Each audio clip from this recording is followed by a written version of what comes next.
ஒரு நகரத்தில் ஒரு சட்டமிருந்தது.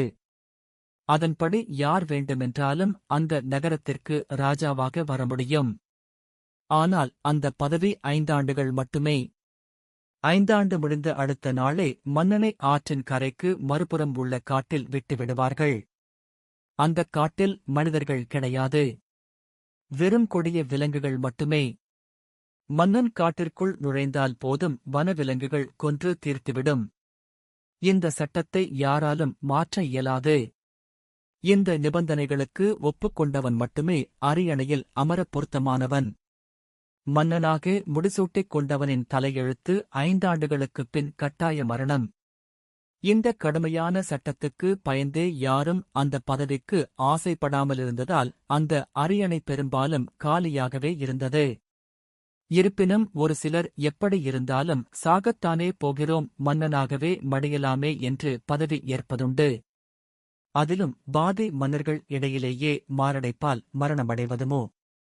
இப்படி ஒரு மன்னனுக்கு 5 ஆண்டு ஆட்சிக்காலம் முடிந்தது. அன்று ஆற்றின் கரையை கடந்து காட்டிற்குச் செல்ல வேண்டும்.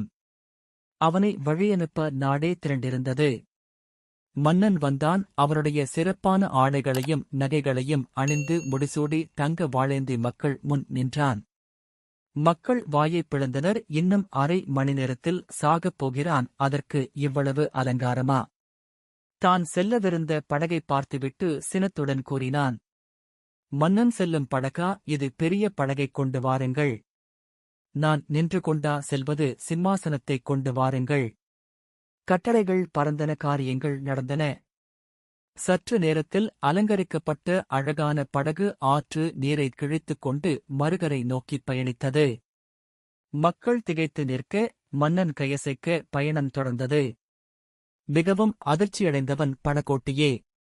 காரணம், இதுவரை அவன் மறுகரைக்கு அழைத்துச் சென்ற எந்த மன்னனும் மகிழ்ச்சியாக சென்றதில்லை. அழுது புலம்பி புரண்டு வெம்பிச் செல்வார்கள். இவனோ மகிழ்ச்சிக் களிப்பில் பொங்கி வழிகிறான. படகோட்டி பொறுத்துக் கொள்ள முடியாமல் கேட்டான், மன்னா, எங்கே செல்கிறீர்கள் தெரியுமா? தெரியும், மறுகரைக்குச் செல்கிறேன். அங்கே சென்றவர்கள் திரும்ப இந்த நகரத்திற்கு வந்ததில்லை தெரியுமா? தெரியும். நானும் திரும்ப இந்த நகரத்திற்கு வரப்போவதில்லை.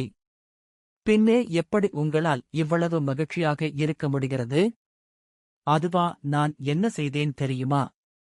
ஆட்சிக்கு வந்த ஓராண்டு முடிவில் 1000 வேட்டைக்காரர்களை காட்டிற்கு அனுப்பினேன். அவர்கள் கொடிய விலங்குகளை வேட்டையாடிக் கொன்றுவிட்டார்கள். 2ஆம் ஆண்டு முடிவில் 1000 விவசாயிகள் சென்றார்கள், காட்டை திருத்தி உழுதார்கள். இன்று ஏராளமான தானியங்கள், காய்கறிகள் இருக்கிறது. 3ஆம் ஆண்டு முடிவில் 1000 கட்டடக்கலை வல்லுநர்கள், தொழிலாளர்கள் சென்றனர். இன்று வீடு, வாசல், அரண்மனை, அந்தப்புறம், சாலைகள் எல்லாம் தயார். 4ஆம் ஆண்டு முடிவில் 1000 அரசு அதிகாரிகள் சென்றனர். நிர்வாகம் சீரடைந்தது. இந்த 4000 பேரும் தங்கள் மனைவி குழந்தைகளுடன் சென்று அங்கே வாழ்கின்றனர்.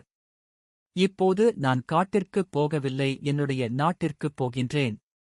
சாகப் போகவில்லையப்பா, வாழப் போகின்றேன். அதுவும் மன்னனாக ஆளப் போகிறேன்.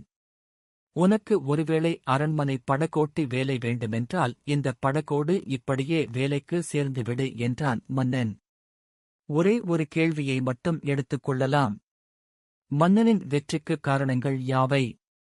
பல காரணங்கள் இருந்தாலும் குறிப்பாக 2 கூறலாம். ஒன்று, 5 ஆண்டுகளுக்குப் பின் உயிர் வாழ வேண்டும், அதுவும் மன்னனாகவே வாழ வேண்டும் என்று முடிவு எடுத்தது. 2, அந்த முடிவினை அடைவதற்காக திட்டமிட்டு உழைத்தது. அந்த மன்னனுடைய வெற்றிக்கு மட்டுமல்ல, நாம் அனைவருமே வெற்றி பெற வேண்டுமென்றால் நமக்குத் தேவை ஒரு இலக்கை நிர்ணயித்தலும் அதற்காக திட்டமிடுதலும். திட்டமிட்ட பின் வெற்றி பெறும் வரை கடுமையாகவும் புத்திசாலித்தனமாக உழைப்பதுமே. சிந்தனை திறனும் திட்டமிட்டு செயல் புரிதலும் ஒருவரிடம் அமைந்தால் அவரால் எதையும் சாதிக்க முடியும்.